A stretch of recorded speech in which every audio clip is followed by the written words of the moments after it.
believe, an inspiring devotional of scriptures and quotations. So just tell us a little bit about this book and what's part of this. Well, my schedule is always busy speaking, and I talk history, and sometimes it gets a little depressing, and so I would add something inspirational at the end. And so that's what this is about. We talk about crises in the world, and I come back to the fact, well, let's see. There's 6,000 years of recorded human history, and every generation has a crisis. And certainly God knew that there were going to be crises. And so the idea is, let's look at the plan of redemption from God's point of view, right? And so think of God. Here he is. He exists for eternity. Eternity upon eternity upon eternity. There never was a time when God did not exist. And he's all powerful. You know, he created time. You know, it says, let there be light. And Einstein's theory of relativity is the closer you can travel approaching the speed of light, for you time slows down. And theoretically, if you could travel the speed of light, for you time would stand still. God created light. He's obviously faster than light. So for God, time effectively stands still.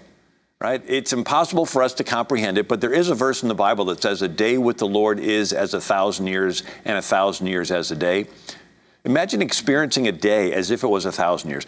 In other words, we're moving in ultra slow motion compared to God. So we get to make our little free will decisions, but he can readjust every atom in the universe if necessary to make sure that his will is going to take place, right?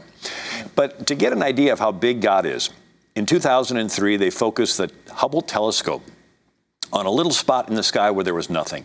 The spot was so small, it was the size of a grain of sand held out at arm's length against the night sky. Teeny little spot for 11 days. And there was nothing there. But they developed the images. In that spot was 10,000 galaxies with hundreds of billions of stars in each galaxy. That teeny spot. Then they began to look in other directions where they hadn't seen before. And with this powerful telescope, they see that light travels in waves, with blue being the shortest and fastest and red being the slowest and longest. And so they saw a red shift, which means these galaxies were moving away from us. And they now estimate that the observable universe is 93 billion light years across. And get this, still expanding at the speed of light. Wow. And the largest star they found is Stephenson 2-18. It's a super gas giant. It's so large, if you were to place Stephenson 2-18 in our solar system, it would engulf the orbit of Saturn, the 6th planet from the sun. Can you imagine one single star? We're the 3rd planet from the sun. Wow. Can you imagine? God made everything. What could you possibly offer this being that is that powerful? And you think of it, I mean, from God's point of view, it's like, been there, done that. What's a galaxy anyway? It's a bunch of rocks. Hot rocks, cold rocks, vaporized rock, mold. A rock cannot love you. So at some time in eternity past, God said, you know, I would really like someone in my image that could love me. Now it gets interesting, because love by definition must be voluntary. So in this framework of everything he controls, time, matter, space, energy, he created one little thing. He doesn't control your will. No, he could control it if he wanted to, but that would defeat the very reason he made you different than everything else, right? And the more you love someone, the more you want that someone to love you back. God loves you infinitely. He has an infinite desire for you to love him back. But he doesn't need your love. He's not incomplete in any way, and your love completes him. No, he's complete all by himself. He doesn't need your love, but he wants it. It's like parents don't need the love of their children, but they want it, right? And so God loves you and wants you to love him back, but he won't force you. The moment God would force you in any way to love him, he himself would know he's forcing you to love him, and he would know your response is not a love response. Right?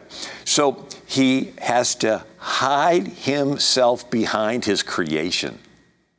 Because if he ever revealed himself to us in all of his universe creating omnipotent power, I mean, here's a being that creates 93 billion light years worth of galaxies. I mean, if he were to appear before you, if you didn't melt, I mean, brighter than 1 trillion suns, your response would be like the Apostle John in the book of Revelation, I fell at his feet as dead. And it would be an immediate and instinctive response, not a voluntary response. And God's like, I can do immediate and instinctive all eternity long. I've been there, done that. I'm interested in this voluntary thing. And so he has to hide himself behind his creation. People say, well, if God's real, why doesn't he show himself? Because the moment he showed himself to you in all of his omnipotent power, your free will's gone. In the presence of such a being, you're just going to be an instinctive response. And so the same hiding of himself that creates your free will, that allows you, necessitates that you have faith, right? If he shows himself in all of his power, your response is instinctive. You don't have any free will left. So he has to hide himself so you have free will. But by hiding himself, it necessitates that you need faith. He that comes to God must believe that he is, and he's a rewarder of those that diligently seek him. So we have, number one, he created us as free will beings. Number two, he has to hide himself so that we have an opportunity to use our free will. I use the example of a billionaire has a son who goes to college. And he flies in on his private jet, drives up in his Lamborghini. He's got gold rings, Rolex watch, fancy clothes. He's going to have every girl on campus wanting to meet him. But if he lays all that aside and he drives up in an old clunker, it's got holes in his jeans, all the uppity girls are going to ignore him. But then there's a girl that likes to study with him in the library, and they eat together in the cafeteria, and they become friends. And she takes heat from the clique for hanging around this nobody guy. But she believes in him. They fall in love, they get engaged. And then he says, hey, I want to take you back to meet my dad. And they're like driving up to this castle, and the girl's like, whoa, you didn't tell me about all this. He knows that she loves him for him, not because of all of his stuff. That's good. Right? So Jesus laid aside all of his glory, came to earth, born in a manger. It says in Isaiah 53, there's nothing in his countenance that would make us want to desire him. He only wants those that love him for him. The video. To see more like this, be sure to hit the subscribe button below.